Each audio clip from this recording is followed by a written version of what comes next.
think it's one thing for a game producer to try and put into a game what they think is realistic. For us, that's not acceptable. We are going to use professional racing drivers to tell us this is what it's like to drive a car. If they're not happy with it, we're going to make changes. We've had several racing drivers working on Shift 2 Unleashed.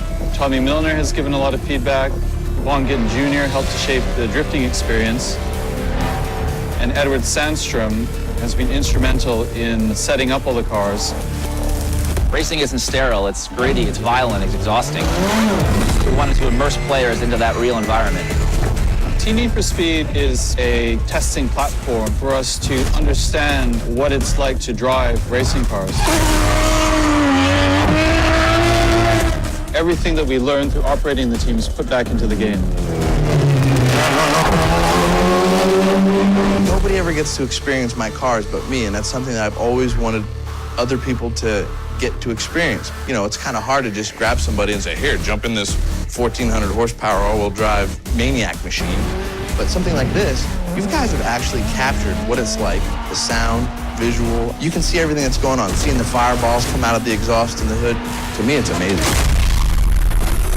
We have the most advanced physics system ever released in a racing game. What we're doing this time is putting telemetry directly into the game. Here we've got the tire temperature and suspension information. The size of the circles indicates the amount of weight on each wheel.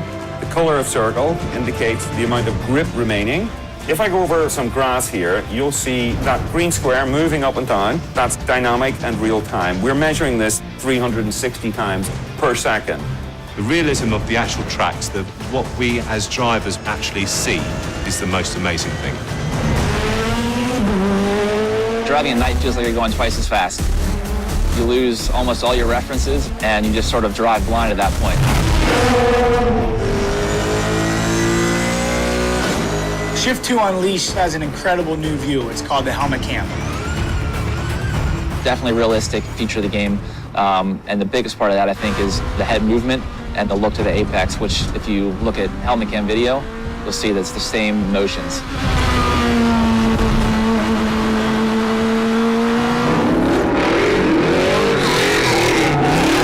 In drifting, we're actually looking out the side windows. So once the car gets sideways and you're turning, you move your head to see where you're going.